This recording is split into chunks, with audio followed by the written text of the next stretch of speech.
Dragon fruit हे जरी नाव इंग्लिशमध्ये ड्रॅगन फ्रूट असं असलं तरी हे भारतात एक नवीन फळ आलेलं आहे. भारतामध्ये नवीन फळ जे काही येत आहेत त्या प्रक्रियेमध्ये ड्रॅगन फ्रूट, पण ड्रॅगन फ्रूटला आपल्या शेजारचा जो देश आहे चायना, चीन, त्याला आपण ड्रॅगन नावाने ओळखतो. आणि त्याचं नाव या फळाला देऊन त्याचा उच्चार करण्यापेक्षा आपल्या भारताचे माननीय पंतप्रधान नरेंद्रजी मोदी साहेब यांनी या फळाचा उल्लेख कमलम म्हणून केलेला आहे. तेव्हा आपण इथून पुढे याचा कमलम असा उल्लेख करत जाऊयात. आणि या कमलम फळाविषयी आज पश्चिम महाराष्ट्र, मराठवाडा तसेच विदर्भ या ठिकाणी मोठ्या प्रमाणावरती लागवडीला सुरुवात झालेली आहे. आणि हे फळ बाळसं धरू पाहत आहे. त्यानिमित्ताने ॲग्रोवन 2024च्या या कार्यक्रमामध्ये केंद्रीय रस्ते वाहतूक मंत्री माननीय नामदार श्री नितीन गडकरी साहेबांनी हा जो काही उपक्रम आयोजित केलेला आहे त्याबद्दल मी कौतुक करतो, त्यांचं अभिनंदन करतो. आणि मला या कार्यक्रमामध्ये, या कार्यशाळेला माझे विचार मांडण्याची जी संधी दिली त्याबद्दल मी त्यांचे हार्दिक आभार मानतो. तर जसं मी सांगितलं की हा एक नवीन फळ भारतात आणण्याच्या प्रक्रियेतला पहिला टप्पा आहे. तर आणखीन कोणती नवीन फळं येऊ शकत आहेत? तर एक ॲव्होकाडो नावाचं फळ आहे जे फार ईस्ट एशिया किंवा तसेच युरोपामध्ये अत्यंत लोकप्रिय असलेलं फळ आहे, ज्याला बटरफ्रूट म्हणतात, ज्याच्यामध्ये फॅटचं प्रमाण 15 ते 20% आहे आणि औषधीय दृष्ट्या ते अत्यंत सुंदर फळ आहे. त्या ॲव्होकाडोची लागवड दक्षिण भारतामध्ये फार मोठ्या प्रमाणावरती होत आहे. आणि आपल्या महाराष्ट्रात दापोली इथं असलेल्या डॉक्टर बाळासाहेब सावंत कोकण कृषी विद्यापीठामध्ये त्यावरती सखोल संशोधन सुरू झालेलं आहे. जगातल्या सर्वोत्तम 25 वाणांचा संग्रह तिथं झालेला आहे. ॲव्होकाडो हे 2 नंबरचं फळ. त्यानंतर लिची नावाचं तिसरं फळ बाळसं धरू लागलेलं आहे. आणि कमलम, कमलम ज्याला ड्रॅगन फ्रूट असं इंग्रजीमध्ये म्हणतात, ॲव्होकाडो आणि लिची या फळांमध्ये क्षेत्र वाढत आहे. परंतु या कमलम फळामध्ये 2 कृषी विद्यापीठांनी संशोधन नुकतंच सुरू केलेलं आहे. परंतु केंद्र सरकारच्या कृषी मंत्रालयाच्या अधिपत्याखाली असणाऱ्या भारतीय कृषी अनुसंधान परिषदेची एक संस्था बंगलोर इथं आहे. बंगलोरमध्ये जगातल्या नामवंत 35 जातींचा संग्रह तिथं आहे आणि अत्यंत उत्कृष्ट पद्धतीने तिथं काम सुरू आहे. आणि या कमलम फळांच्या बाबतीत आपल्या पश्चिम महाराष्ट्रात, मराठवाड्यात आणि विदर्भात शेतकरी बंधूंनी ड्रॅगन फ्रूट म्हणजे कमलमचं लिटरेचर म्हणजे साहित्य वाचून दुसरे शेतकरी कशा पद्धतीने याची लागवड करतात त्याचा विचार करून आणि त्यात काही सुधारणा करून आपल्या पद्धतीने कमलम फळाची लागवड करण्याचा प्रयत्न केला आहे आणि ते कमालीचे यशस्वी होत आहेत. काढणीनंतर बाजारात या फळांच्या विक्रीचा दर 200 रुपये किलो असतो, म्हणजे जिल्ह्याच्या ठिकाणचा. पण तेच तुम्ही फळ जर मॉलमध्ये पाहिलं किंवा सुपर मार्केटमध्ये पाहिलं तर साधारणतः फळ 300 रुपयापर्यंत जातं. त्याचं कारण आहे ते म्हणजे नॉवेल्टी, बाजारात नवीनच फळ आलेले. दुसरं कारण त्याला असणारा अत्यंत आकर्षक रंग. माझं सादरीकरण जरी इंग्रजीमध्ये असलं तरी मी आपल्याला ते मराठीत सुसह्य भाषेत समजावून सांगणार आहे. त्याचा अत्यंत आकर्षक असणारा रंग. तिसरी बाब म्हणजे हे ड्रॅगन फ्रूट नसून, कमलम फळ नसून जीवनसत्व, खनिज द्रव्य आणि इतर असंख्य गोष्टींचं हे एक कॅप्सूल आहे असं म्हटलं तर हरकत नाही. मित्र आपण वर बसलं तरी चालेल. भालचंद्र ठाकूर नाही आले त्यामुळं तू माझ्यासाठी तूच एक नवीन आयकॉन आहे. तेव्हा हे फळ एक फार मोठी कॅप्सूल आहे. मी याला ऑटोम बॉम्ब नाही म्हणणार, पण कॅप्सूल म्हणेल जी औषधाची असते ते. But it looks like A bomb. एका वेगळ्या अर्थाने जरी घेतलं तरी यात अनेक खनिज द्रव्य आहेत, जीवनसत्व आहेत आणि मूलद्रव्य आहेत. आणि एक सुंदर प्रकारचं औषध आहे. मी याचे आरोग्यविषयक जे फायदे ते समजावून सांगणारच आहेत. आपण बराच वेळा बाजारातली औषधं खातो, पण एक जर विचार केला अन्न हेच औषध, ते कसं ते मी नंतर समजावून सांगणार आहे. आता ह्या फळाविषयी लागवडीचं तंत्रज्ञान हे विकसित झालेलं आहे. मी सांगितलं तसं की स्वतः प्रयोग करून इतरांचं पाहून अगोदर उपलब्ध असलेलं साहित्य म्हणजे लिटरेचर वाचून, पण काढणीनंतरचं तंत्रज्ञान मात्र अजून तेवढं विकसित नाही. हे फळ कधी काढायचं, कोणत्या परिपक्वतेला काढायचं, काढणीनंतर याची हाताळणी कशी करायची, त्यासाठी नॅशनल हॉर्टिकल्चर बोर्ड म्हणजे राष्ट्रीय बागवानी मंडळ यांच्याकडनं पॅकिंग शेडसाठी किती अनुदान मिळतं, नॅशनल हॉर्टिकल्चर मिशन म्हणजे राष्ट्रीय बागवानी जी मिशन आहे त्यामध्ये याला कुठल्या सुविधा आहेत, याचं प्री कुलिंग आणि साठवण कशी करायची. आणि बराच वेळा शेतकरी बंधूंना वाटतं प्रगतिशील शेतकऱ्यांचे ड्रॅगन फ्रूट कमलम हे जेव्हा बाजारात येतं तेव्हा 200-300 रुपये किलोचा दर भाव खाऊन निघून जाते, परंतु याचं काढणीनंतरचं जे आयुष्य ते अत्यंत मर्यादित आहे. हे फळ नंतर नाशवंत पावत जातं. अशा वेळेला त्याच्यावरती प्रक्रिया करणं हे क्रमप्राप्त आहे, गरजेचं आहे. आज अनेक प्रगतशील शेतकऱ्यांना बंधू आपण ऐकावं, त्यांना फक्त त्याचं मार्केटिंग माहीत असेल, पण जर योग्य बाजार भाव मिळाले नाहीत आणि फळं जर पक्व होऊन अतिपक्व होणार असतील, अशा वेळेला त्या दूरच्या बाजारपेठांमध्ये जर पाठवण्याची अडचण येत असेल तर यावरती प्रक्रिया कशी करायची यासंबंधीची सविस्तर माहिती आज आपल्याला मी इथे देणार आहे. सभागृहातली उपस्थिती अत्यंत कमी आहे, पण हरकत नाही आहे. नवीन येणारा विषय आहे आणि एक दिवस असे येतील रेशीम शेतीने हॉल गच्च भरलेला होता, तसं कमलम फळांच्या शेतीने सुद्धा काढणीनंतरच्या तंत्रज्ञानासाठी हॉल गच्च भरेल यात मला तरी शंका नाही आहे. तेव्हा मी माझ्या सादरीकरणाला सुरुवात करतो आहे. साधारणतः हे जे फळ आहे हे आपल्या देशातलं नव्हतं, हे आता नवीन आलेले आपल्याकडचा हा पाहुणा आहे आणि आपल्या भारतीय शेतीत हा विकसित होतोय. साऊथ मेक्सिको म्हणजे दक्षिण मेक्सिको, ग्वाटेमाला आणि कोस्टारिकामधलं हे फळ आहे आणि भारतात आलं. त्याचा विस्तार असंख्य राष्ट्रांमध्ये झाला आहे, जसं की व्हिएतनाम आहे, शेजारचे चीन राष्ट्र आहे, इंडोनेशिया आणि आशिया खंडातली इतर जी काही छोटी छोटी राष्ट्र आहेत तिथं याचा प्रचार प्रसार होत आहे अनेक दशकांपासून, पण आपल्याकडे नवीन आलेले आहे. भारतामध्ये याची लागवड मोठ्या प्रमाणावर सुरुवात झालेली आहे आणि जी काही यामध्ये प्रगती करणारी राज्य आहेत, क्षेत्र उत्पादन ज्यामध्ये वाढतंय ती राज्य म्हणजे कर्नाटका, गुजरात आणि महाराष्ट्र. भारतातलं जे काही क्षेत्र आहे त्यापैकी या 3 राज्यांमध्ये क्षेत्र 70% एवढ्या प्रमाणात व्यापलं गेलेलं आहे आणि तामिळनाडूसारख्या राज्यामध्ये, केरळामध्ये, छत्तीसगड, ओडिशा आणि पश्चिम बंगालमध्ये या राज्यांमध्ये याचं क्षेत्र वाढत आहे. आणि आज महाराष्ट्रातलं जर क्षेत्र पाहिलं तर साधारणतः हे 50,000 हेक्टरपर्यंत गेल्याची आकडी फलोत्पादन संचालनाकडनं मिळते. यामध्ये अर्थातच नवीन शिकणारे शेतकरी, प्रायोगिक तत्वावर लागवड करणारे शेतकरी, साधारणतः या 3 जाती आढळून येतात. मी त्याला जाती म्हणणार नाही, आपण प्रजाती म्हणू, पण आपल्या शेतकऱ्यांच्या भाषेमध्ये तर ह्या 3 स्पीसीज आहेत. मी त्या इंग्लिशमध्ये सांगत बसण्याच्या बाबतीत भानगडीत पडणार नाही, पण असह्यत्न सुसह्य सांगण्याच्या प्रयत्नामध्ये जे पहिल्या प्रकारचं फळ आपल्याला दिसतंय त्यामध्ये वरून साल गुलाबी आणि आतला गर सुद्धा पांढरा असेल असा. 2 नंबरचं जे आहे त्याला पॉलिरायझस म्हणतात, प्रजाती त्याची, वरून गुलाबी आतून गुलाबी. आणि 3 नंबरचे जे ते वरून पिवळं आणि आतून मात्र पांढरं. आणि 3 नंबरचं फळ आहे ते कमालीचं गोड आहे.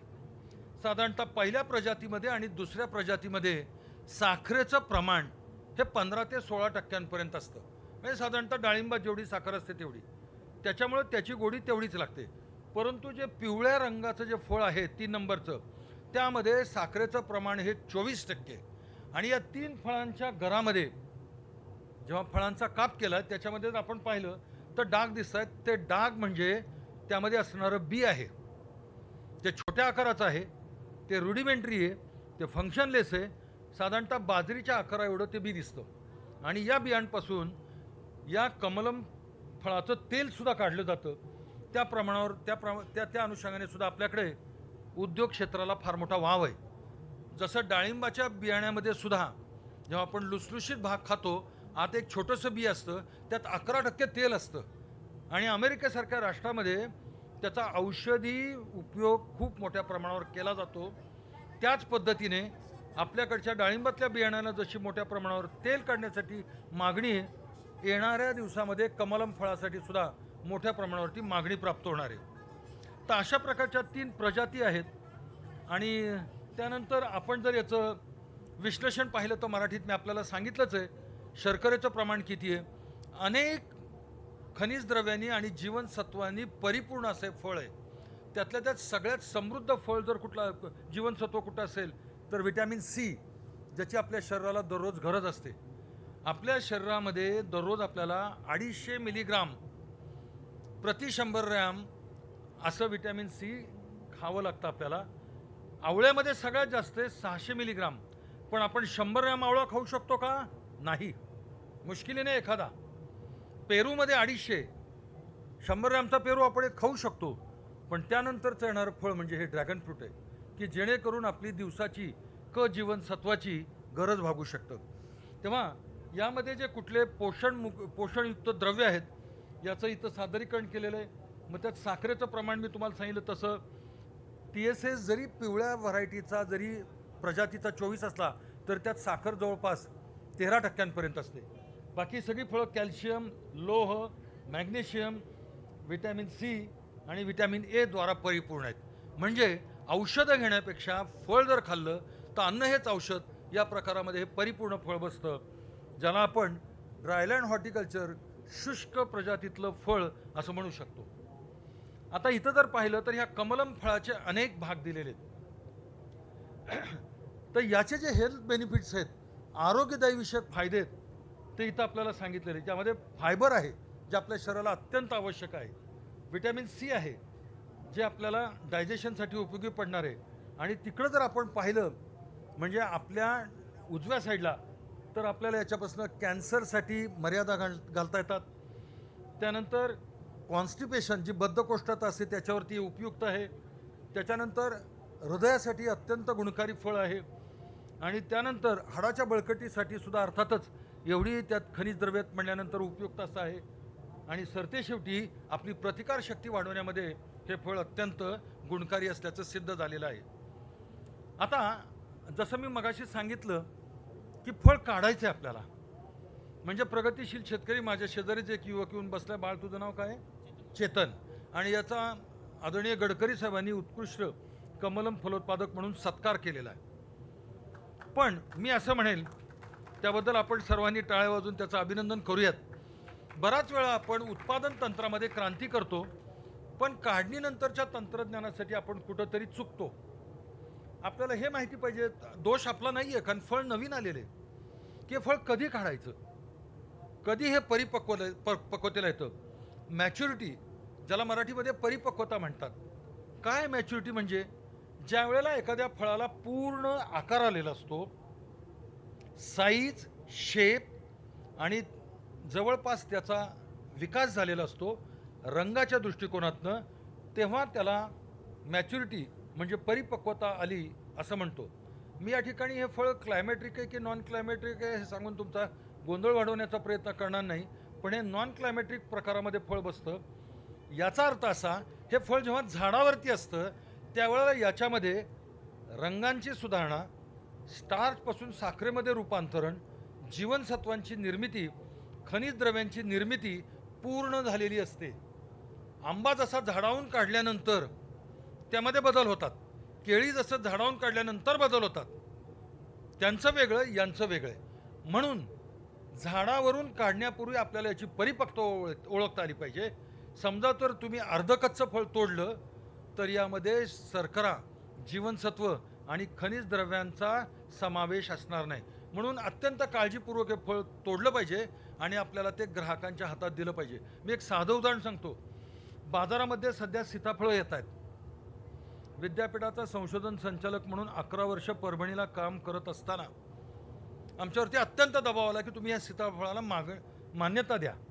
पण आम्ही त्या सीताफळाला मान्यता दिली नाही. मी त्या व्यक्तीचं आणि त्या वाणाचं नाव सांगणार नाही आहे. परंतु मोठ्या मोठ्या आकाराची सीताफळं येत आहेत. आपल्या डोक्यात सीताफळ नावाची एक कल्पना बसलेली असते, कन्सेप्ट फिट झालेला असतो की त्याला डोळा असा प्रकार नाही आहे, गुळगुळीत साल आहे. म्हणजे गेल्याच आठवड्यात छान सीताफळं मिळाली म्हणून आमच्या घरच्यांनी 2 किलो आणली. फक्त जाता जाता मी एकच बोललो, आळ्यात का नाही बघून घ्या. कारण सीताफळात आळ्या असतील हे आपल्या डोक्यातच कधी येत नाही. आपण ते उकलतून खायला सुरुवात करतो, आळ्या दुसऱ्या दिवशी निघून जातात म्हणा. परंतु आमच्या घरच्यांनी खरोखरच पहिल्यांदा आळ्या होत्या. दोन्हीच्या दोन्ही किलो सीताफळं फेकून देण्याशिवाय पर्याय नव्हता. विद्यापीठातील 4ही संशोधन संचालकांनी सांगितलं होतं की याला मॅगट प्रॉब्लेम आहे, याला मान्यता देता येणार नाही. पण लोकशाही असल्या कारणाने, कोणाचेच कोणावरती नियंत्रण नसल्या कारणाने आणि शेतकऱ्यांचे प्रयत्नसुद्धा आपण स्तुत्य समजून त्यांनाही स्वागत करत असल्या कारणाने आज बाजारामधल्या सीताफळाकडं बघितलं तर खाण्याची इच्छा होत नाही. त्यात ते कच्च्या असताना तोडले जातात, म्हणजे ते फळ पूर्ण अवस्थेत पिकलं जात नाही. ते तरी क्लायमॅट्रिक प्रकारात मोडतं, हे तर नॉन क्लायमॅट्रिक प्रकारात आहेत. म्हणून हे योग्य त्या परिपक्वतेलाच काढलं गेलं पाहिजे. मग काय आहेत परिपक्वतेच्या खुणा, त्या इथं सांगितलेल्या आहेत. ही जर स्लाईड पाहिली आपण, ही जर दर्शिका आपण पाहिली तर साधारणतः माझ्या डाव्या साईडकडनं फळ कसं विकसित होत गेलेलं आहे. म्हणजे जेव्हा परागीकरण होऊन फळधारणा होते तसं फळ तयार होण्यासाठी साधारणतः 30 ते 32 दिवसाचा कालावधी लागतो. काही देशांमध्ये 45 दिवसाचा लागतो.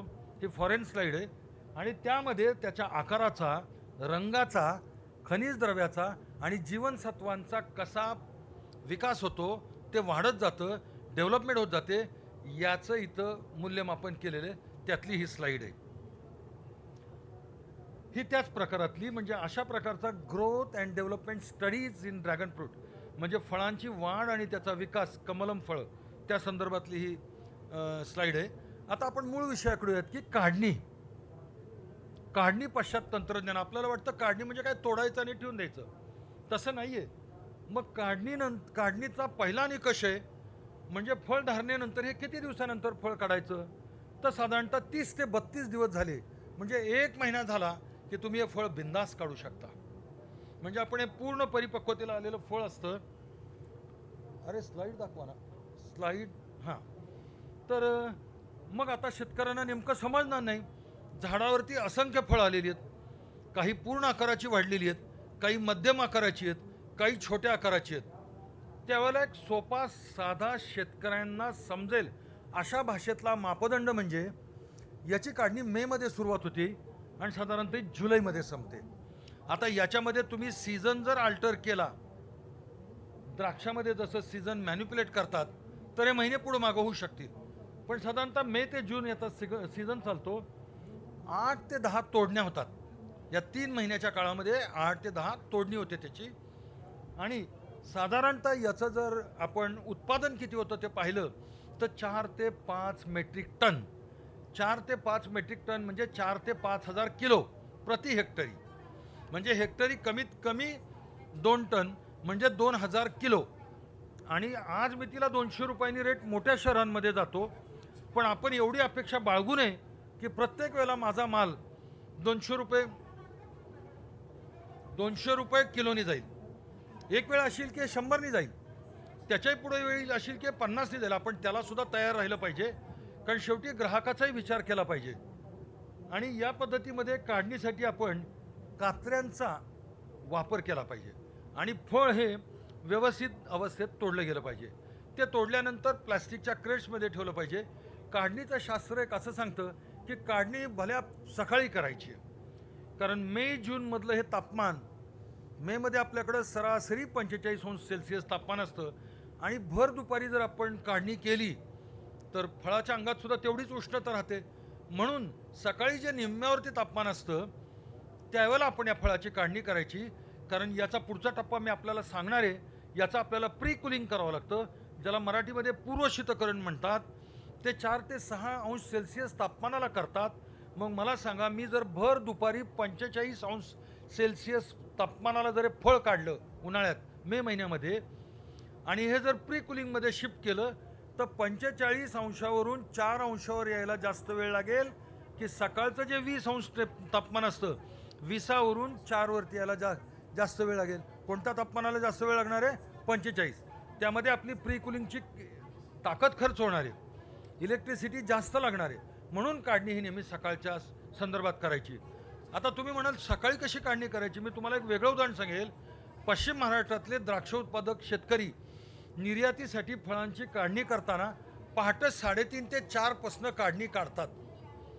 ती फेब्रुवारीत सुरुवात होते, मार्चला सुरुवात होते, कारण त्यावेळेला मार्चमध्ये तिथलं तापमान दिवसाचं दुपारचं 35° असतं, पण पहाटेचं तापमान हे 16° असतं, म्हणजे जवळपास निम्म तापमान असतं. तेवढीच त्यांची रेफ्रिजरेशनची ताकद कमी खर्च होते, खर्च कमी येतो, फळं लवकर थंड होतात. म्हणून काढणी ही सकाळी करायची. काढणी ही सिकेटरच्या साहाय्याने किंवा कात्रीच्या साहाय्याने करायची, चाकूच्या साहाय्याने करायची. काढल्यानंतर फळं प्लास्टिक क्रेट्समध्ये ठेवायचे आणि पॅकिंग शेडमध्ये आणायचे. Packing shed, pre cooling shed, grading packing शेडसाठी जसं मी मगाशी सांगितलं, राष्ट्रीय फलोद्यान मंडळ किंवा राष्ट्रीय बागवानी बोर्ड हिंदीमध्ये किंवा इंग्लिशमध्ये नॅशनल हॉर्टिकल्चर बोर्ड किंवा नॅशनल हॉर्टिकल्चर मिशनमध्ये शेतकऱ्यांना 50% अनुदान आहेत. आपण आपल्याकडं पॅकिंग शेड बांधू शकता. अशा रीतीने त्याचा काढणीचा पहिला भाग पूर्ण करायचा आहे. त्याच्यानंतर मी सांगितल्याप्रमाणे आपल्याला जर अनुदान मिळालं तर आपण ही फळं पॅकहाऊसमध्ये आणायची आणि त्याचं उर्वरित संस्करण करायचं आहे. आता ज्या शेतकऱ्यांनी नुकतीच सुरुवात केलेली आहे, बाग लावली आहे आणि लगेच NHBकडं प्रस्ताव टाकला आहे, तर लगेच त्याच वर्षी पैसे मंजूर होतील असंही नाही आहे, एका दुसरं वर्ष लागेल. पण तोपर्यंत तरी आपण हे टेम्पररी शेड आपलं जिथं असेल, शेतामध्ये जिथं आपण आडोसा केला असेल, टेम्पररी शेड उभं केलं असेल, त्या शेडमध्ये आणायचं आणि नंतर त्याचं पॅकिंग सुरुवात करायची. जर तुम्हाला स्थानिक बाजारपेठेत ही फळं पाठवायची असतील तर. आणि अशानंतर हे करत असताना पॅकहाऊस ऑपरेशनमध्ये यामध्ये काही वेळेला फळांना कीटकांचा उपद्रव झालेला असतो, काही फळं म्हणजे इन्सेक्ट इन्फेक्टेड असतात, काही फळांना बुरशीचा प्रादुर्भाव झालेला असतो किंवा काही फळं वेड्या वाकड्या आकाराची येण्याची शक्यता नाकारता येत नाही, त्याला डिफॉर्म फ्रूट्स असं म्हणतात. तेव्हा कीटकाने ग्रासित, इन्सेक्ट इन्फेस्टेड, फंगल इन्फेक्टेड, बुरशीने प्रादुर्भावित वेड्या वाकड्या आकाराची डिफॉर्म फळं ही बाजूला काढायची आणि चांगली फळं वेगळी करायची. आणि आता चांगल्या फळांमध्ये त्याचा आकारमान आणि वजनानुसार त्याची प्रतवारी करायची आणि या सगळ्या प्रक्रियेला पॅकहाऊस ऑपरेशन म्हणतात, ते इथं सांगितलेलं आहे. नंतरचा प्रकार आहे म्हणजे ग्रेडिंग, म्हणजे प्रतवारी करायची. जसं हे माझ्या अंदाजाप्रमाणे हे फळ चेतनजी 400 ग्रामच्या वजनाच्या वरचे फळ असणार आहे. हां, तर अशा प्रकारची फळं आहेत. हे मोठ्या मोठ्या बाजारपेठांसाठी म्हणजे मुंबई, पुणे, कलकत्ता, बँगलोर, दिल्ली यासाठी आपण पाठवू शकतो, ज्या ठिकाणी याला चांगले दर मिळतील. आणि आजकाल अशा प्रकारचा व्यवसाय करणारे, ऑक्शन विकत घेणारे, ऑप्शन घेणारे, बागा विकत घेणारे, ते सुद्धा तुम्हाला ऑन फार्म शेतावरती याच्या चांगल्या किमती देऊ शकतील, या माझ्या मनात तरी शंका नाही आहे. 1300 ग्रामपर्यंत एक फळ गेलं. परंतु मी तर एक सल्ला देणार आहे की असं फळ घेण्याच्या भानगडीत पडू नये. ठीक आहे, पण त्या ठिकाणी आपण थिनिंग करणं गरजेचं होतं, त्याला मराठीमध्ये विरळणी म्हणतात. एकदा एका डाळिंब शेतकऱ्यांनी 1700 ग्रॅम वजनाचं फळ घेतलं होतं आणि देशाचे उपपंतप्रधान त्यांना ते फळ दाखवलं. कौतुक झालं. म्हणजे गडकरी साहेबांना 1300 ग्रॅम वजनाचं फळ दाखवलं होतं, त्यांना आनंद होईल, पाठीवर थाप टोकतील, शाल टाकून सत्कार करतील. परंतु कोणता ग्राहक हे फळ विकत घेणार आहे? म्हणून फॅमिली साईज अशा प्रकारचं फळ घेतलं पाहिजे. समजा जर अशा प्रकारची असंख्य फळं असतील तर त्याची आपण विरळणी करायला शिकलं पाहिजे. म्हणजे आपल्याला 400 ते 50 ग्रॅम वजनाची साधारणतः 25 ते 30% फळं मिळाली पाहिजेत. 200 ते 400 ग्रॅम वजनाची 50 ते 60% फळं मिळाली पाहिजेत आणि छोट्या आकाराची फळं. अशा प्रकारचं आपणच आपल्या झाडाचं आर्किटेक्ट केलं पाहिजे, आपणच आपल्या झाडाचे आरेखक बनलं पाहिजे आणि त्या प्रकारे फळांचं उत्पादन केलं पाहिजे आणि त्याची प्रतवारी केली पाहिजे. आता इथं प्रतवारीमध्ये 3 ग्रेड येतात, A, B, C. साधारणतः 400 ग्रॅम वजनावरचं फळ म्हणजे हे A ग्रेडचं फळ आहे. म्हणजे चेतन आपलं गाव कुठलं आहे? हां, सावनेरमधले इथे A ग्रॅमचं फळ आहे आणि आकर्षक फळ आहे. म्हणजे आपण याच्याशी सहमत व्हाल तर साधारणतः 400 ग्रॅमच्या आकाराच्या वरचं जर फळ असलं तर A ग्रेडचं आहे आणि B ग्रेडच्या फळामध्ये 200 ते 400चा समावेश होतो, मगाशी मी सांगितल्याप्रमाणे. आणि 200 ग्रॅमची फळं त्याच्या खालच्या वजनाची फळं म्हणजे सी ग्रॅमची प्रतवारीमधली अशी त्याची प्रतवारी करायची, ज्याला ग्रेडिंगमध्ये म्हणतात. आणि आंतरराष्ट्रीय बाजारपेठेत जर आपण पाहिलं तर साधारणतः 320 ते 750 ग्राम, म्हणजे व्हिएतनाममध्ये तर हा ट्रेंड आहे, व्हिएतनाम आणि युरोप मार्केटचा, त्या प्रकारचे होतात आणि अशा प्रकारची याची प्रतवारी करतात. त्याच वेळेला तुम्ही पाहू शकता पाश्चात्य राष्ट्रांमध्ये स्वयंचलित पद्धतीने त्याचं ग्रेडिंग पॅकिंग कसं केलं जातं याची ही चित्रफीत आहे. त्यानंतर हे ग्रेडिंग मी आता सांगितलं तुम्हाला की 500 ते 750 ग्राम वजनाचं फळ सुद्धा इंटरनॅशनल मार्केटला ॲक्सेप्ट होतं. पण आपल्याकडं 500 ग्राम वजनाचे, कारण तिथलं क्लायमेट सुटेबल आहे, आपण आपल्या देशात हे फळ इंट्रोड्यूस केलेलं आहे, याला पाहुणा म्हणून आणलेलं आहे. कदाचित यामध्ये आपले उत्तमोत्तम पॅकेज ऑफ प्रॅक्टिसेस ज्याला म्हणता येईल, लागवड योग्य पद्धत करून आपणही याचा आकारमान वाढू शकतो. पण आपल्या ग्राहकाचा, त्याच्या पर्चेसिंग पॉवरचा म्हणजे खिशाचाही विचार केला पाहिजे आणि असंच फळ बाजारात आणलं पाहिजे जे त्याला परवडेल किमतीने. कुटुंबाच्या साईजसाठी 1300 ग्राम वजनाचं जर फळ त्यांनी घरी घेतलं तर तो म्हणेल एवढं फळ एकदा जर कट केलं, एक तर ते पूर्ण संपवावं लागेल किंवा रेफ्रिजरेटरमध्ये ठेवावं लागेल. हे करून आपण आपल्या फळांची प्रक्रिया पूर्ण केली पाहिजे प्रतवारीची. त्यानंतर पॅकिंग करत असताना कॉरिगेटेड फायबरबोर्ड बॉक्समध्ये साधारणतः 18 फळं, 14 फळं किंवा 16 फळं अशा प्रकारचं पॅकिंग केलं पाहिजे. स्वयंचलित पद्धतीने पॅकिंग कसं होतं ते इथं दाखवण्यात आलेले आहे. त्यानंतर जसं मी मगाशी म्हणलो प्री कुलिंग, जर तुम्हाला हे परदेशासाठी पाठवायचं असेल तर तुम्हाला याचं शीतगृहात ठेवावं लागतं, त्याला कोल्ड स्टोरेज असं म्हणतात. पण आपण डायरेक्ट शेतातनं काढलेली फळं शीतगृहात पाठवू नाही शकत, म्हणून त्याचा आधी कोल्ड स्टोरेजमध्ये पाठवण्याच्या आधी त्याचं प्री कुलिंग करावं लागतं. प्री कुलिंग म्हणजे मराठीत त्याला पूर्व शीतकरण म्हणतात. हे 4 ते 6 अंश सेल्सिअस तापमानाला करतात. साधारणतः ठराविक कालावधीसाठी ते फळ ते शीतगृहामध्ये ठेवायचं. त्याच्या निरनिराळ्या पद्धती त्या इथं दिलेल्या आहेत. होतं काय की शेतातनं मे महिन्यातनं जर सकाळ सकाळ तुम्ही हे फळ काढलं आणि प्री कुलिंगून आणून टाकलं, हे फळ थंड होतं आणि थंड झाल्यानंतर मग त्याची प्रतवारी करून पॅकिंग करून तुम्ही ती फळं विथ पॅक तरी कोल्ड स्टोरेजमध्ये ठेवू शकता किंवा विदाऊट पॅक प्लास्टिकच्या क्रेटमध्ये ठेवू शकता. दोन्ही पद्धतीने अशा रीतीने याचं पूर्वशीतकरण आपल्याला करायचं आहे. त्यानंतर पॅकेजिंग अँड ट्रान्सपोर्टेशन हा विषय मी आपल्याला सांगितलेला आहे की कॉरिगेटेड फायबरबोर्ड बॉक्समध्ये त्याचं पॅकिंग करायचं आहे आणि वाहतुकीला पाठवायचं आहे. साधारणतः इंटरनॅशनल मार्केट्समधले हे पॅकेजिंग बॉक्सेस आहेत की ते आकर्षक पद्धतीने केलं जातं. मला सांगा, मगाशी केळीचं भाषण ज्यांनी ऐकलं असेल त्यांनी सांगितलं असेल की आज लोक कॉस्मेटिक गोष्टीकडे आकर्षित होतात. म्हणजे आपण केळी नेहमीच घेतो, झाडावर असताना ती हिरवी असतात, विक्रीला येतात त्यावेळेला ती पिवळी असतात, परंतु जास्त डिमांड आहे रेड बनानाला, जी कंप्लीट तांबड्या आकाराची फळं असतात, ती दक्षिणेत जास्त प्रिफर केली जातात. तसंच लोक रंगाकडे आकर्षित होतात. ही कॉस्मेटिक व्हॅल्यू आहे. जसं डाळिंबाच्या भगवा वाणाला कॉस्मेटिक व्हॅल्यू आहे, याचं सौंदर्य मूल्य खूप आहे.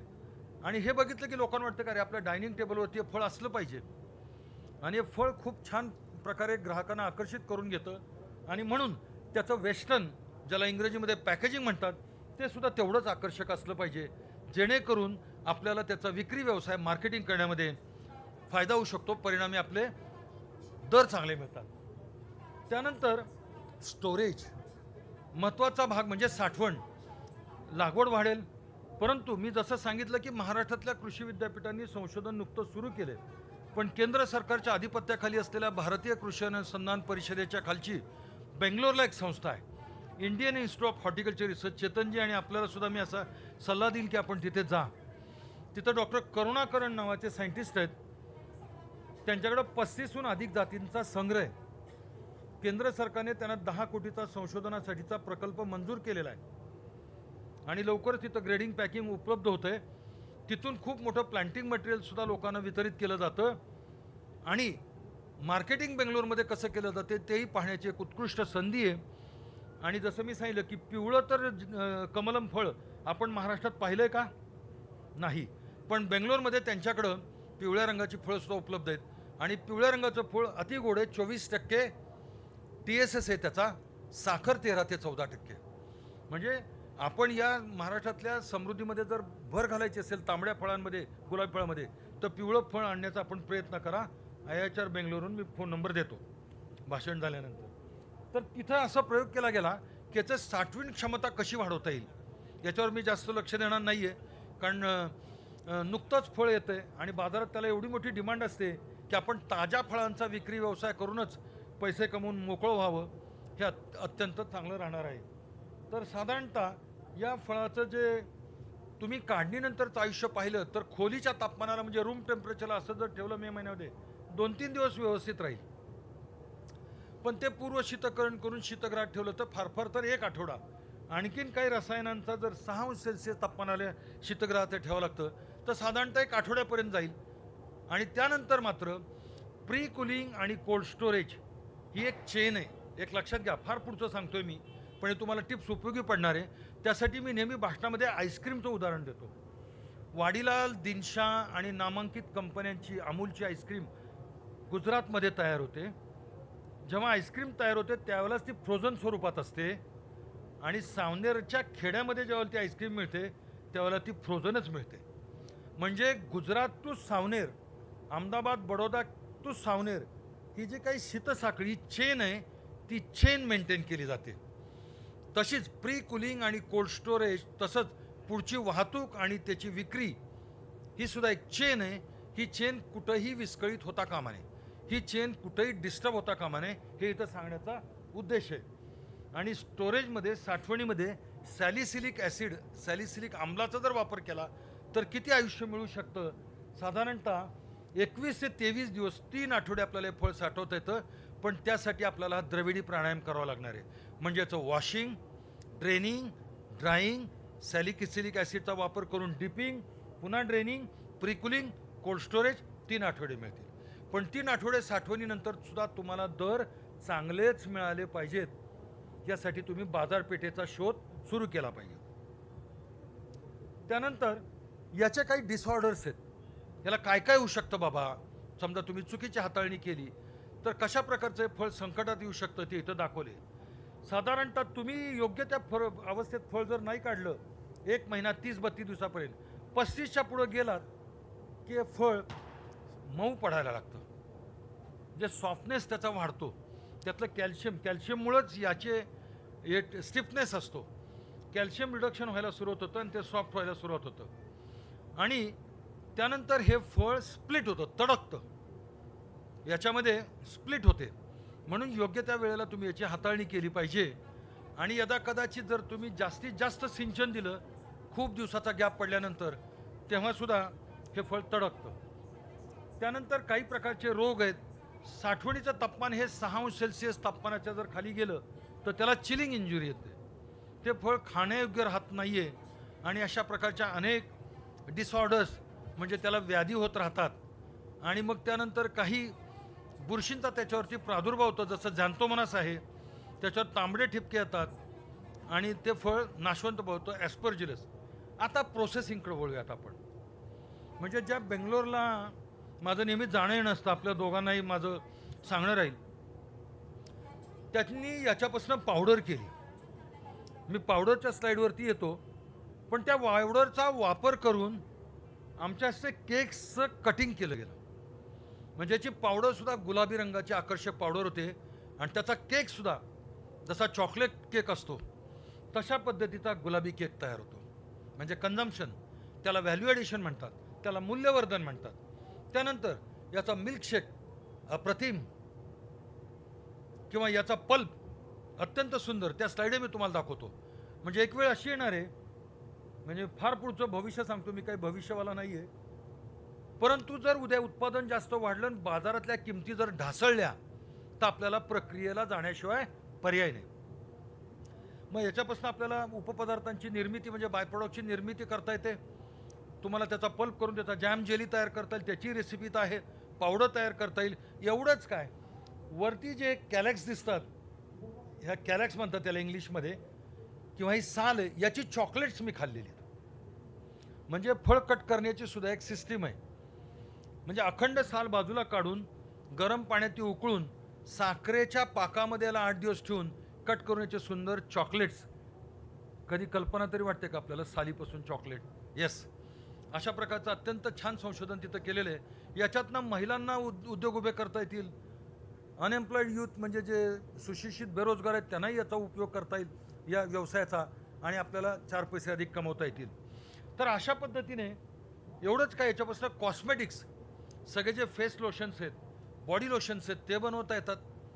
आणि हे फळ कॅप्सूलमध्ये सुद्धा याची पावडर करून, कारण यात व्हिटॅमिन सी आहे, व्हिटॅमिन ए आहे, कॅल्शियम आहे, मॅग्नेशियम आहे, आयरन आहे, औषधी गुणधर्म म्हणून सुद्धा ग्राहकांना दररोज हेल्थ सप्लिमेंट्स म्हणून घेण्यासाठी स्कोप आहे. तर अशा प्रकारचे इथं याच्या प्रोसेस प्रॉडक्टबद्दलची माहिती दिलेली आहे. जसं मी आपल्याला सांगितलं की तसे फळ जर आपण, जसं बाजारात मी आणि माझा मित्र गेलो आणि द्राक्ष दिसली कलर्ड ग्रेप्स, तिथंच घेतली, उभ्या उभ्या खाल्ली. तसं डाळिंब नाही खाता येत. केळी खाऊ शकतो आपण, चिकू खाऊ शकतो, तसं डाळिंब नाही खाता येत, हे पण नाही खाता येत. मग डाळिंबच्या बाबतीत जसं डाळिंबाच्या खाण्यायोग्य भागाला एरिल्स म्हणतात, गुलाबी दाणे जे असतात, डाळिंब फटकट करून ते एरिल्स बाजूला करून थर्मोकोलच्या कपामध्ये ते 100-100 ग्रॅमचे पनेट्स तयार करून त्याचं प्री कुलिंग करून त्याचं स्टोरेज आणि मार्केटिंग मुंबईमध्ये चालू आहे. त्याला मिनिमल प्रोसेसिंग म्हणतात. एक्झॅक्टली त्याच पद्धतीने या चित्रफितीमध्ये तुम्ही पहा, खाली वरती फळांची साल काढून खाली फळं दिसत आहेत तुम्हाला, त्याचे छोटे छोटे कट पीसेस एक ठेवलेले आहेत. आणि विमान प्रवासामध्ये उद्या वेगळा दिवस वाटायला नको, कर्नाटकातल्या ड्रॅगन फ्रूट्स कमलम असोसिएशन असे प्रयत्न सुरू केलेत, निरनिळ्या विमान कंपन्यांना संपर्क साधून आमच्या फळांचे कट पीसेस घ्या आणि तुमच्या ग्राहकांना द्या. कारण यात न्यूट्रिशन आहे, नॉवेल्टी आहे, नाविन्य आहे, हे फळ आधीपर्यंत नव्हतं. अशा प्रकारचा याचा बिझनेस वाढवता येतो. याला मिनिमल प्रोसेसिंग म्हणतात. पहा, फळांचा ज्यूस जो आहे तो किती अट्रॅक्टिव्ह वाटतोय. आंब्याचा जसा रस आहे, आंब्याचं जे पेय रेडी टू सर्व बेवरेज, ते जर ग्लासमध्ये ठेवलं आणि आपण दुरून जर पाहिलं तर आपल्याला सांगावं लागत नाही आंब्याचं पेय, आपल्याला लगेच ओळखू शकतं. पपयाचं सुद्धा तसंच आहे, डाळिंबाचं सुद्धा तसंच आहे. तसंच कमलम फळापासून केलेला ज्यूस किती अट्रॅक्टिव्ह दिसतो. काल सीताफळावर तिथं एक व्याख्यान झालं श्याम गट्टानींचं, आणि त्यांनी कुल्फी आणली होती. सीताफळापुरती थोडं विषांतर होते. 20 वर्षापूर्वी आम्ही संशोधन केलं आणि शेतकऱ्यांना प्रद्युक्त केलं. आज तो बिझनेस सर्रास झालेला आहे. तुम्ही म्हणताल तुम्ही काय सांगताय नवीन, पण 20 वर्षापूर्वी तुम्ही गट्टांनींनाच विचारा काय परिस्थिती होती. आम्ही त्यांना टेक्नॉलॉजी दिली विद्यापीठांनी. -40 डिग्री सेंटीग्रेडला सीताफळाचा गर साठवला जातो. आज त्या घरापासून रबडी तयार होते, मिल्कशेक तयार होतो, कुल्फी तयार होते, आईस्क्रीम तयार होते. मुंबईसारख्या ठिकाणी हाजी अलीला सीताफळाच्या मिल्कशेकचा एवढाच ग्लास फक्त 200 रुपयाला आहे. आणि कमलम फळाला सुद्धा असेच दिवस येणार आहेत, कारण मुंबईसारख्या शहरात नॉवेल्टी आहे. मुंबईमध्ये प्रचंड पैसा आहे, त्यांची पर्चेसिंग पॉवर खूप आहे. फक्त आपल्याला लक्षात पाहिजे की त्यांच्या खिशातले पैसे आपण कसे काढून घ्यायचे, म्हणजे आपलं फळ त्यांच्या हातात देऊन, अशा प्रक्रियेच्या बाबतीत. तर अशा प्रकारनं अशा प्रकारचा ज्यूसचा इथं रेसिपी दिलेला आहे. नंतर मी जसं सांगितलं, इंडियन इन्स्टिट्यूट ऑफ हॉर्टिकल्चर रिसर्चने त्यांचं नो-हाऊ आहे याच्यावरती, उत्कृष्ट प्रकारची याची पावडर तयार केली आहे. आणि या पावडरपासनं अनेक पुडिंग्स तयार केलेत, बेक्ड प्रॉडक्ट. तुम्हाला त्या शेवटच्या स्लाईडमध्ये त्याचा केक दिसतोय, ड्रॅगन फ्रूट म्हणजे कमलम पावडरच्या. आणि ही पावडर हे करून त्यांनी, मी तुम्हाला सांगितलं की केक तयार केला होता. आणि ही पावडर जर उद्या निरनिळ्या पाउचेसमधनं विक्रीला येणार आहे. आपण आपल्या घरीसुद्धा थंड पाण्यामध्ये जर ही पावडर मिक्स केली तर आपल्या घरी आलेल्या पाहुण्यांना ही सर्व करू शकतो. तेव्हा पावडरचे अत्यंत उपयोग आहेत. आणि याच्यापासून आपल्याला दीर्घकाळपर्यंत ॲल्युमिनियमच्या पाउचेसमध्ये ही पावडर साठवून ठेवता येते. याचा जाम तयार करता येतो.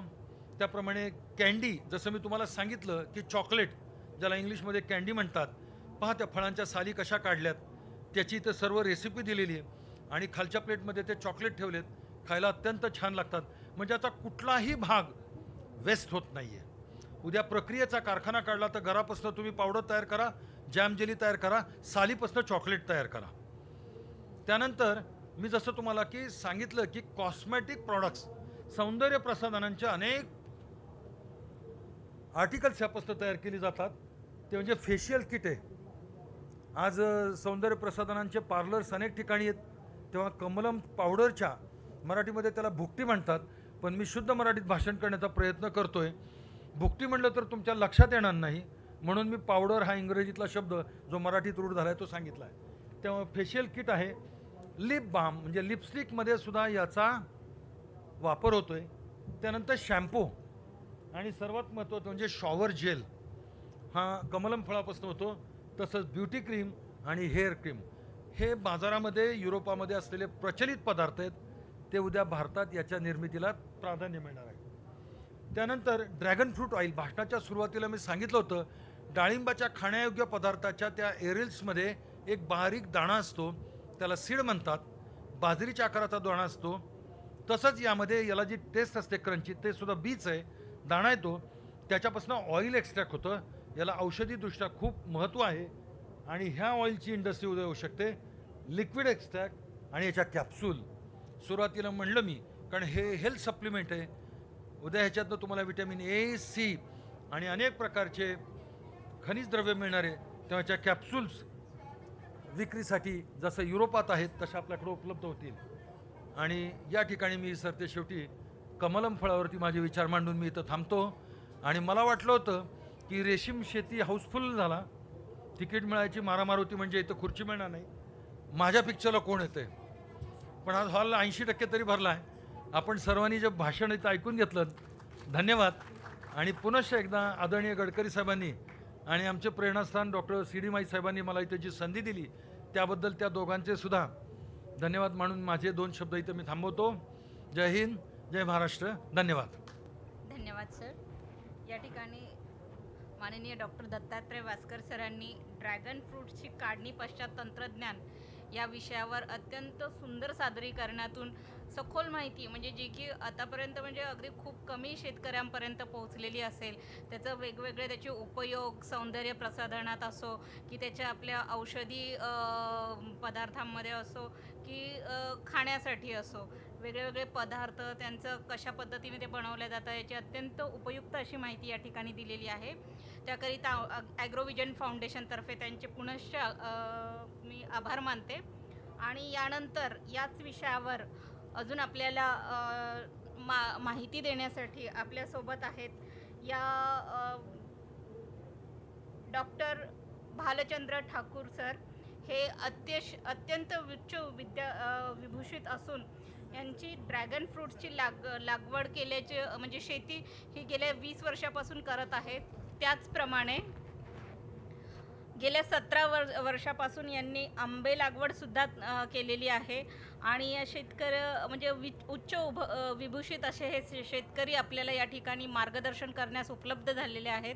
तरी मी त्यांना विनंती करते की त्यांनी येथे येऊन आमच्या शेतकऱ्यांना मार्गदर्शन करावे. धन्यवाद मॅडम. मला खूप सारखं बोलण्यासारखं नाही राहिलं, कारण आमचे गुरु डॉक्टर वासकर सरांनी भरपूर तुम्हाला विषय सांगितले. फक्त मी 20 वर्षापासून ड्रॅगन फ्रूट कमलमचं उत्पादन घेतो आहे आणि आज माझ्याकडे 90 एकर क्षेत्रामध्ये ड्रॅगन फ्रूट आहे, मध्य प्रदेश, छत्तीसगड आणि महाराष्ट्र मिळून. तसंच मी जवळपास फळ आणि भाजीपाल्याची शेती एकूण 1000 एकरच्या जवळपास करतो आहे. आणि मी उच्च शिक्षित, म्हणजेच जर मी कुठं नोकरी केली असती तर माझे खूप मित्र मोठ्या मोठ्या पदावर विद्यापीठामध्ये आहेत आणि मी शेती व्यवसाय निवडलेला आहे. माझे वडील समोर बसलेले आहेत, ते पंजाबराव कृषी विद्यापीठातले सेवानिवृत्त शास्त्रज्ञ आहेत. म्हणजेच मला PDKVचा मुलगा असंच समजला जातो. आणि नंतर डॉक्टर KD ठाकूरमुळं प्लांट पॅथॉलॉजी असोसिएशनचा मेंबर, ऑफिस बेअरर असल्यामुळं चारही विद्यापीठाशी जवळचा संबंध आहे.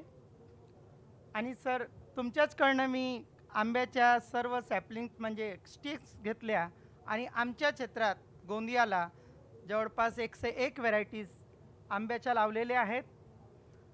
आणि अवॅकॅडोचं फळ पण घेतो आहे. 20 वर्षापूर्वी ड्रॅगन फ्रूट जसं नवीन होतं तसं आमच्या गरीब क्षेत्रात, गोंदियाचं क्षेत्र तुम्ही आम्हाला झाडीपट्टी किंवा गरीब समजतात, याला एक ओळख आमच्या गडकरी साहेबांच्या मार्गदर्शनाखाली आणि आपले ॲग्रोविजनचे जे मार्गदर्शक आहेत डॉक्टर CD माई सर, ते आमचे गुरु आहेत. आणि ह्या सर्वांच्या सान्निध्यात राहून यावर्षी मी एक्झिबिशन ठेवलं होतं आणि डॉक्टर सी डी माई सरांना बोलावलेलं होतं आणि त्याच्यात त्यांनी बघितलं की मियाझाकी आंब्याचं आपण उत्पादन घेऊ शकतो. नूरजहा 5 किलोचं आंब्याचं फळ बघितलं. असे विविध आंब्याचे फळाची एक्झिबिशन ठेवली होती. आता ह्यावेळी मी तुम्हाला डॉक्टर साहेबांनी जे सांगितलं त्याच्यातच नवीन नवीन पद्धतीने कसं उत्पादन घेऊ शकतो ते मी तुम्हाला सांगेन. नेक्स्ट. अच्छा, मीच नेक्स्ट करतो, ठीक आहे. ड्रॅगन फ्रूटची माहिती सरांनी दिली म्हणून मी याच्यात जास्त डिटेल जाणार नाही. बघा, आपल्याकडे 45 डिग्री तापमान जातो आणि या 45 डिग्री तापमानाला आपण ड्रॅगन फ्रूटचं उत्पादन कसं घेऊ किंवा महिन्यामध्ये फ्रूट घ्यायचे आहेत तर मायक्रो क्लायमेट कसं तयार करायचं. तर माझी जी लागवड आहे मी सुरुवातीला 10 बाय 10ला केली. सुरुवातीला लागवड 10 बाय 10वर केली, मग 10 बाय 8वर केली, काही ठिकाणी 10 बाय 6वर केली आणि नंतर मला कळलं की याच्यात मला जास्तीत जास्त नफा घ्यायचा असेल तर याच्यात लागवड आत्ता मी करतो आहे 12 बाय 10वरती. म्हणजे रो टू रो 12 फूट आणि प्लांट टू प्लांट 10 फूट. त्याच्यात मधामध्ये आमचं ट्रॅक्टर चालू शकतो. त्याच्यात मधामध्ये मी 2 लॅटरल टाकल्या सबसर्फेस आणि तिथं मी लॉन लावले. त्याच्यामुळं मायक्रो क्लायमेट तयार होतो, सॉईल इरोजन होत नाही कारण की भरपूर पाऊस येतो आमच्याकडे. 1500 मिलीमीटरपर्यंत पाऊस येतो तर सॉईल इरोजन होत नाही आणि मधात मला कॅनोपी मेंटेन करायला सोयीचं जातं. ही रिंग सुरुवातीला आम्ही 2 फुटाची करत होतो. आता ही जी रिंग केली त्याला मला किंमत 200 रुपये यायची. ही जी रिंग केली हिचं वजन आहे फक्त 1200 ग्रॅम. तर ही आपल्याला मॅन्युफॅक्चर करून 100 ते 120 रुपयापर्यंत पडते. कारण आणि फक्त एकच स्टिक मला त्याची पोलपासून बाहेर काढायची आहे. इथं वापरताना जो पोल वापरतो तो पोल 7 फूट हाईटचा वापरायला पाहिजे. 2 फूट जमिनीच्या आतमध्ये जाईल आणि 5 फूट वरती राहील. आणि शक्यतोवर प्री स्ट्रेस पोल घ्या. तुम्ही बघा इलेक्ट्रिकचे पोल झुकून जातात पण कधी तुटत नाही. हा झाड तुमच्याकडे 25 वर्ष राहणार आहे. तिथं जो तार मधातला वापरला जातो तो 2 मेट्रिक टनाच्या तणावाने वापरला जातो. असा पोल मी इलेक्ट्रिक पोल बनवणाऱ्या कंपनीकडनं बनवून घेतो.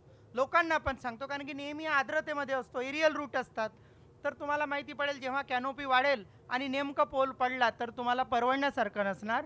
खूप सारखी किंमत नसते त्याची, पण 10-20% जरी किंमत जास्त आली तरी प्री स्ट्रेस पोल वापरायला पाहिजे. नर्सरी ठीक आहे, नर्सरी सर्वीकडे मिळतात त्याच्यावरती काय जास्त बोलणार नाही. मधात जे लॉन लावू शकतात त्यांनी लॉन लावावी किंवा ज्यावेळी मे महिन्यामध्ये हार्वेस्टिंगला येतो तेव्हा मधात नॅपियर गवत लावा ज्याला गरज असेल. ज्यांना मका पाहिजे असेल त्यांनी मका लावा, ज्यांना स्वीटकॉर्न पाहिजे असेल त्यांनी स्वीटकॉर्न लावा. पण अशा पद्धतीनं पण आपण मायक्रो क्लायमेट तयार करू शकतो मधात दुसरं पीक लावून, ज्याच्यामुळं तुम्हाला प्रोडक्शन घेण्यामध्ये सोयीचं ठरेल. हे बघा, फ्रुटिंग स्टेजला आल्यानंतर फळं एकदम पांढरे असतात. कमलम नाव देण्याच्या मागे डॉक्टर करुणाकरन साहेबांना मी भेटलेलो आहे. 3-4 मीटिंग्स झाल्या जॉईंटली जेव्हा त्यांच्याकडे प्रोजेक्ट यायचा होता आणि तिथून आम्ही सांगितलं की याला काहीतरी देसी नाव द्यायला पाहिजे.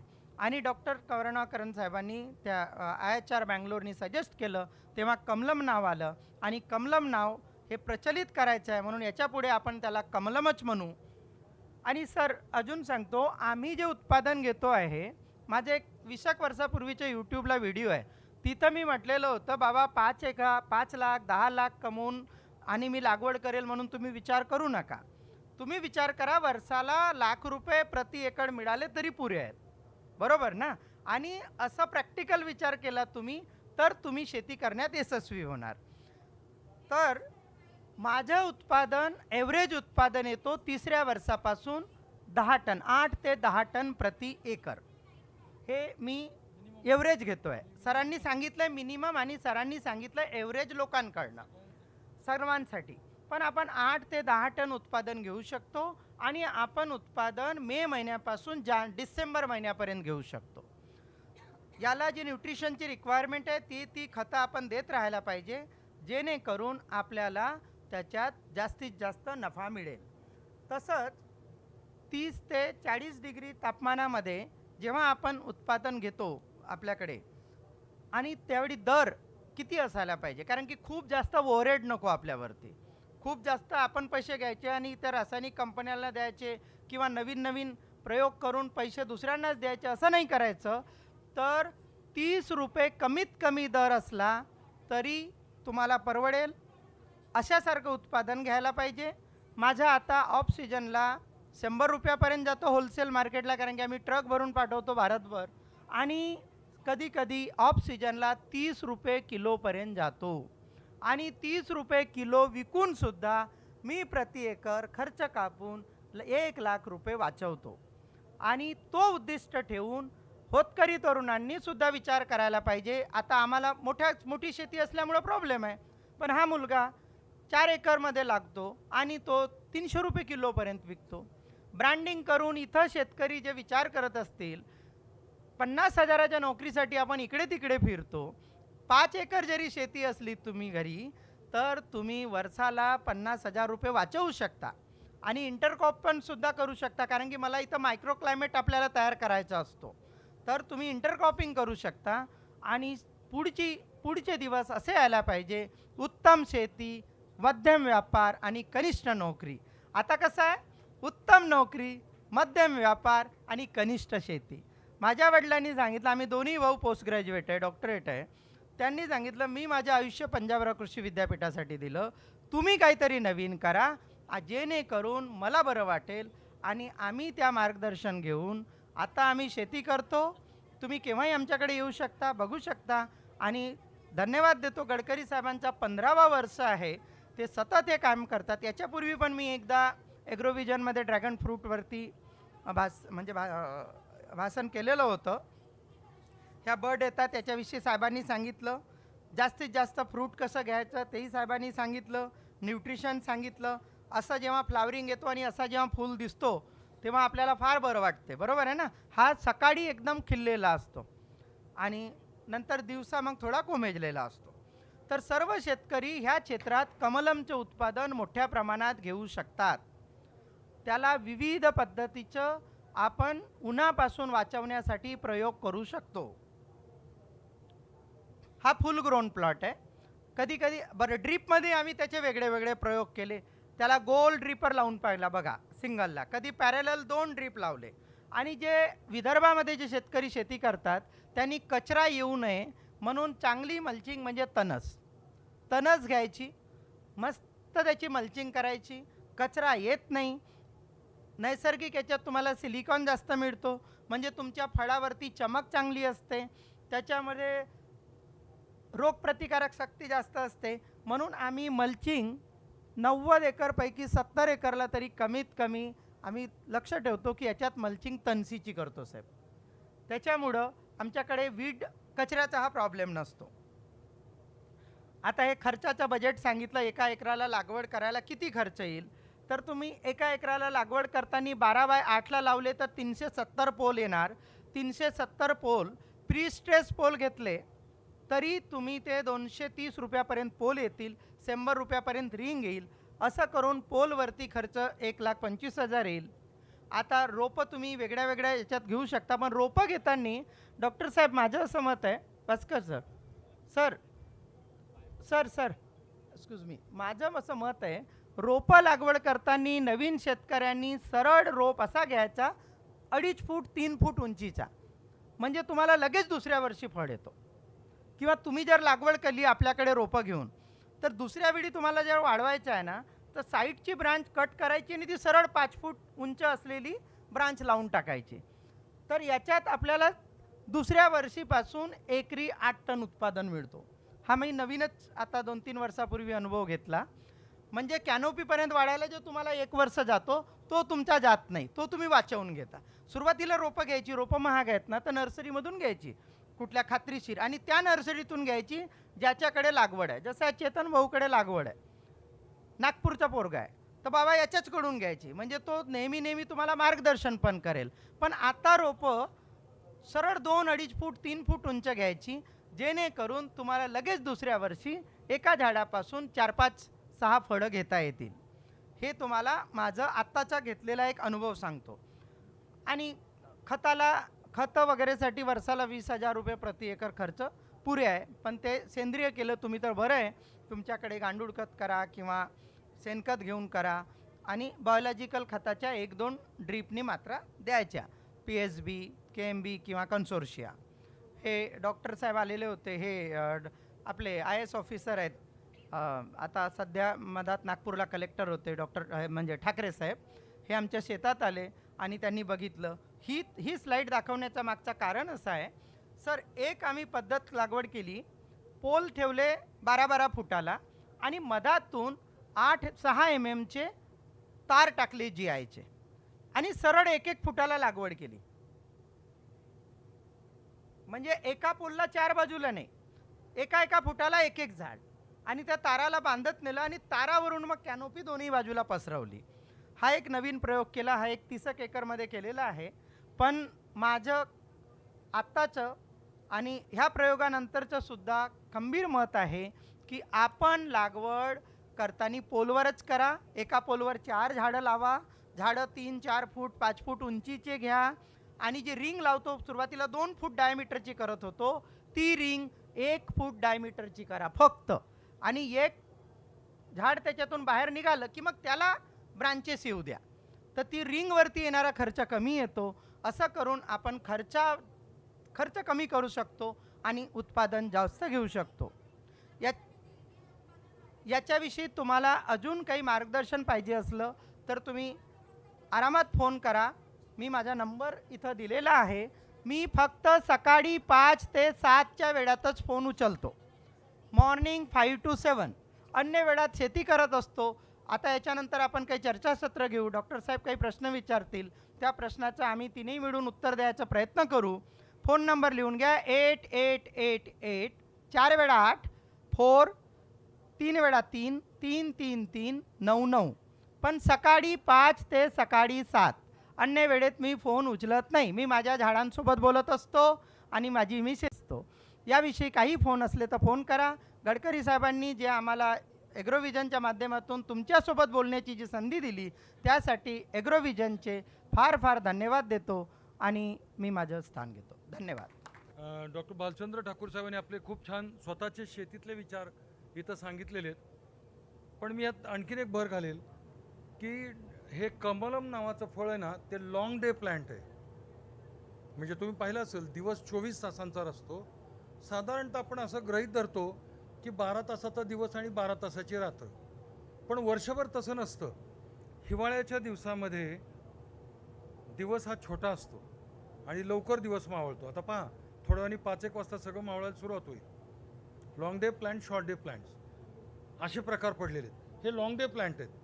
म्हणून बंगलोरच्या ज्या मी उल्लेख केला तिथं डॉक्टर करुणाकरांनी एक छान प्रकल्प केलेला आहे. हिवाळ्याच्या दिवसामधलं फलोत्पादन घेत असताना त्यांनी त्यांच्या बागेमध्ये लाइटिंगची व्यवस्था केली आणि त्यांनी प्रकाश देण्याची व्यवस्था केल्यामुळे ते नोव्हेंबर, डिसेंबर, जानेवारीमध्ये सुद्धा फळांचं उत्पादन फार चांगल्या पद्धतीने घेऊ शकतात. हे एवढं मला इथं ॲड करायचं. धन्यवाद सर. डॉक्टर भालचंद्र ठाकूर सरांनी देखील या ठिकाणी काही प्रश्न असतील तर विचारा. प्रश्नांसाठी फक्त 5 मिनिटाचा कालावधी दिला जाईल. आपले पुढचे वक्ते या ठिकाणी उपस्थित आहे. तरी कृपया कुणाला प्रश्न विचारायचे असेल तर पटपट एकानंतर एक हात वरती करून आपले प्रश्न थोडक्यात विचारावे. माईक द्याल प्लीज.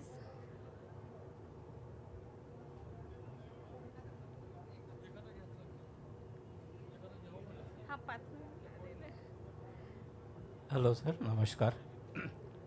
आपण प्री कुलिंगबाबत सांगितलं, पण किती वेळापर्यंत प्री कुलिंग करायचं ते नाही सांगितलं. 4 ते 6 डिग्रीवर आपण सांगितलं की त्यांना ठेवायचं. किती वेळ ठेवायचं आणि किती वेळानंतर बाहेर काढायचं?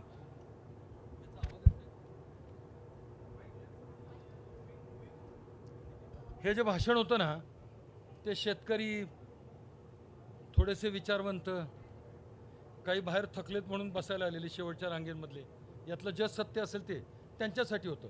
मी अतिशास्त्रोक्त बोलत बसलो नाही. पण आपण छान प्रश्न विचारलात, आपलं मी कौतुक करतो. त्यासाठी एक पद्धत आहे. साधारणतः 4 ते 6 अंश सेल्सिअस डिग्री तापमानाला 8 ते 10 तासांकरता पूर्व शीतकरण करावं लागतं, म्हणजे प्री कुलिंग.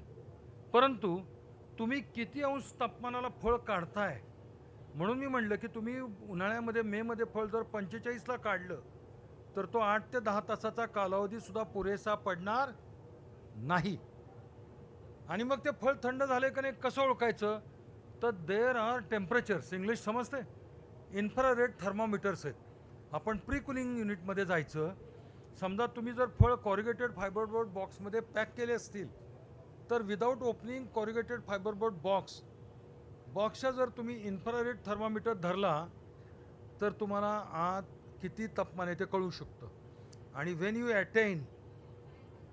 यू अचीव एखादं फळ जरी त्यातलं काढून त्या फळासमोर इन्फ्रारेड थर्मामीटर धरला तर centre of the fruit, core of the फ्रूटचं जर तापमान 4 ते 6 पर्यंत पोचलं असेल तर प्री कुलिंग बंद करायचं. मग हे समजा तुम्ही पहाटेला फळं काढली तर 6 तासातही होईल, 10-11 वाजता काढली तर 10-12 तासही लागतील, भर उन्हात दुपारी 45 अंश सेल्सिअसला तापमान काढले तर कदाचित वेळ जास्त लागेल. पण the best method whether fruit is pre cooled or otherwise infrared थर्मामीटरचा वापर करणे. आणि core of the fruit has attain temperature of 4 to 6 degree centigrade, pre cooling is achieved. Okay sir, dragon जो फ्रूट्स है वो कौन से किसान खेती करता है यहाँ नागपुर में, आजू बाजू में ग्रामीण विभाग? मेरे यहाँ 2 बैठे हैं, एक तो दिग्गज है 20 साल से कर रहे हैं. खेती आके देख सकते हैं. हाँ, एक मिनट त्यांचा प्रश्न सांगू द्या. मराठी आती है? चेतन आप खड़े रहो. इनकी 3 एकड़ है, सावनेर के हैं और ये इन्होंने खुद फल लाया है. आप इनका नंबर लीजिएगा, इनके पास पौधे मिल जाएंगे. मैं इनकी वकालत नहीं कर रहा हूँ, लेकिन आप जाके दे सकते हैं. आणि त्याचं मातीचं नियोजन कसं राहते? एक मिनिट चेतन, आके बोलो यहाँ.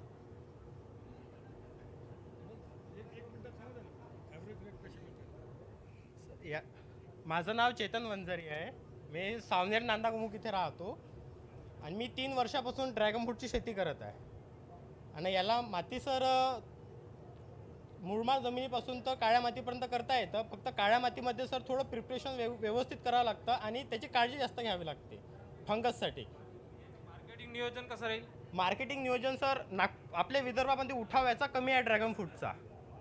आणि ह्या क्वालिटीचे फळ नागपूरमध्ये विक्री करू शकत नाही आपण. याच्यासाठी मुंबई, पुणे किंवा जे मेट्रो सिटी आहे तिथे आपण चांगल्या दरामध्ये विकू शकतो. याचा औषधीचा काय उपयोग आहे? एक मिनिट, फळांचे दर सांगून द्या.